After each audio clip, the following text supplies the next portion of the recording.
Bienvenue sur une vidéo pour repenser notre manière de voir les psychotropes. Psyché pour esprit, trope pour orientation, les psychotropes sont toutes ces molécules qui orientent notre manière de penser, notre conscience. Toutes ces drogues existent dans la nature pour des raisons de pression évolutive simples. Les plantes et les champignons qui utilisent ces molécules les utilisent tels des insecticides pour tuer les insectes qui mangeraient ces mêmes plantes. Il y a d'ailleurs une très complète vidéo de Dirty Biology à ce sujet. Avec mon bagage en neurosciences, j'ai toujours été émerveillé par les mécanismes de notre conscience et tous les moyens qui permettent de l'altérer, d'expérimenter quelque chose d'autre, quelque chose d'inédit. Je vous propose alors d'aller explorer les mécanismes neurobiochimiques qui se cachent sous cet éléphant rose que vous voyez sûrement si vous êtes déjà sous trip.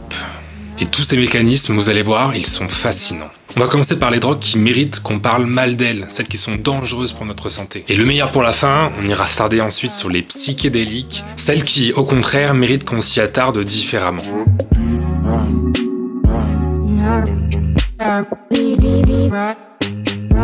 Lorsqu'on parle des mécanismes biochimiques lors d'une prise de psychotrope, l'échelle de temps elle est très importante. Ça dépend si on regarde juste la prise de la drogue ou si on regarde à répétition ce que l'on appelle l'addiction ou la dépendance. Du coup, commençons à court terme. Comment déclenche-t-on un trip? Du coup, besoin de juste 2 petites phrases de vulgarisation avant. Les 86 milliards de neurones de votre cerveau, connectés à des milliers d'autres, communiquent tous avec des signaux électriques. Ça, c'est le niveau 1 de la vulgarisation, c'est ce que l'on vous apprend dès le collège. Ensuite, il y a le niveau 2. Le niveau 2, c'est ce message électrique, il est avant tout ionique. Les ions, qui sont des atomes chargés électriquement, plus ou moins, sont échangés lors du passage du message nerveux, lors du passage de l'information. On tente le niveau 3, j'ai confiance en vous, on va le faire. Le long du neurone, le message est avant tout ionique, mais lorsqu'on arrive à l'extrémité, à la jonction entre 2 neurones, à cette jonction que l'on appelle la synapse, il doit y avoir quelque chose de très important, une transformation du signal. C'est une sorte de transmission sous forme d'énergie potentielle qui va être transmise au neurone qui va recevoir l'information sous la forme de ce que l'on appelle un neurotransmetteur. Vous en connaissez sûrement quelques-uns,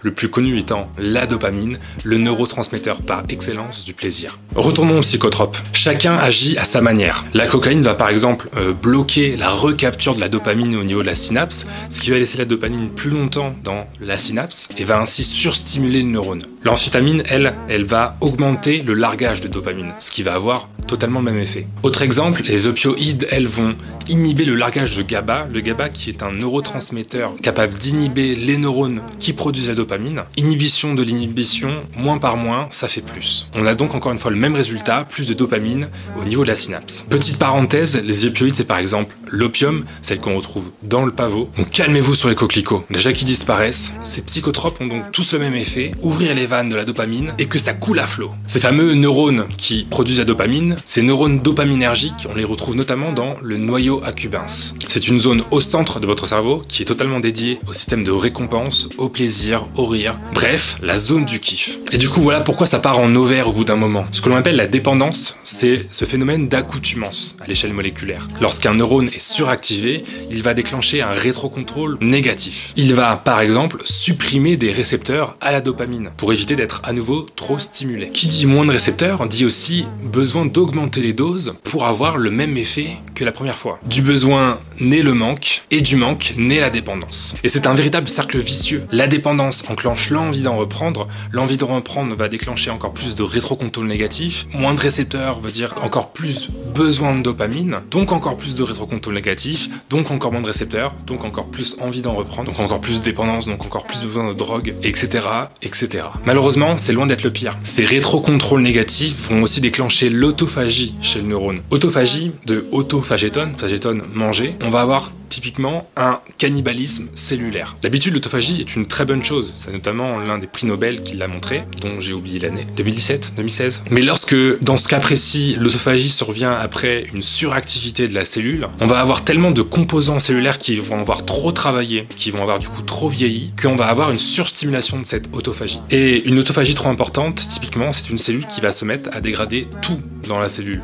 Aussi bien les choses qui ont besoin d'être recyclées que les choses qui sont en très bonne santé. C'est un peu comme si vous ouvriez votre frigo et que vous jetiez tout, peu importe si les choses sont périmées ou non. Ainsi, certaines cellules dégénèrent, le mot est très bien trouvé, et on a une véritable perte de matière cérébrale, comme par exemple, dans le cortex préfrontal, la zone du raisonnement. Avant de passer sur l'autre partie plus sympathique, celle des hallucinogènes, je voulais juste toucher 2 mots sur l'importance des gestes. Ceux qui fument savent qu'on est aussi accro aux gestes de fumer.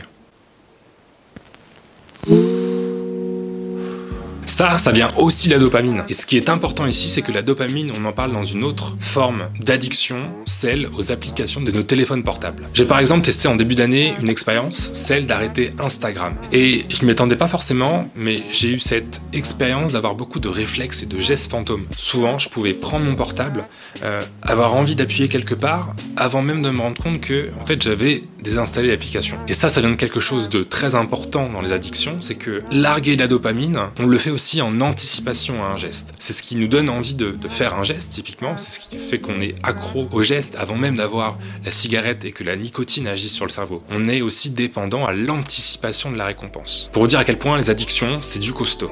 Cousteau, c'est du costaud. Parlons maintenant des drogues qui méritent qu'on en parle beaucoup plus. Et ça sera demain. En attendant, comme d'habitude, vous pouvez aimer, partager, commenter, vous abonner. Et sur ce, bon trip!